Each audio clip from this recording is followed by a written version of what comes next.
I'm Sherry Darling. Sherry? Where would you like for me to sit? That's right here. In here? Okay. As long as you can set up there, whatever you want. There's 3 chairs. I don't fall off the chair. All right, we're live.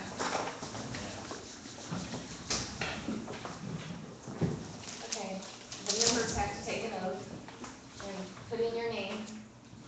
I, Marlene Spory, as a member of the Knox County Board of Election, As a member of the Knox County Board of Elections, do solemnly swear to fairly and impartially equalize the valuation of all real estate and tangible personal property taxable by the county.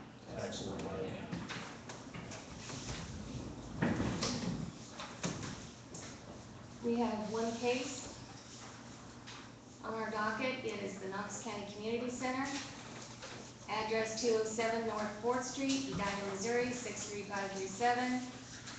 Parcel number of the estate is 07-04.0-0-3.001.002.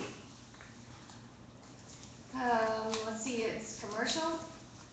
The appraised value is from the assessor is $300,750. The assessed is $39,029. The taxpayer's proposed market value, $300,750 is the appraisal. Assessed is $39,029. The reason for the appeal is exemption, educational purposes.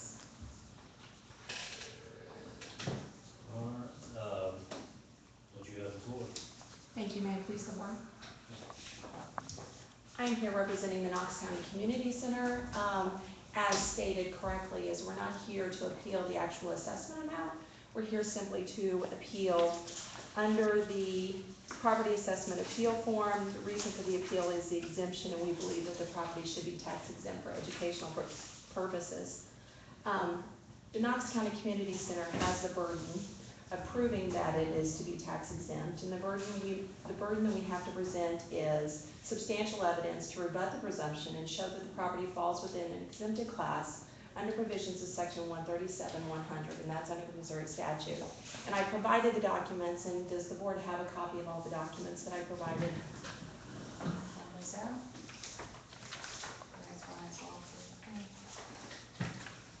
do you have one, Anita? In order to make our case, we have to prove that the property is actually and regularly used exclusively for educational purposes. And I presented in the packet that I presented to the board several documents. The first is Missouri Statute 137.100. Subsection 6 is what we're specifically looking at. And as a lawyer on this side, I can read this statute and I'm going, well, that's about as clear as mud. And so that's why I'm here today, is to help explain to the board why we believe it should be tax exempt.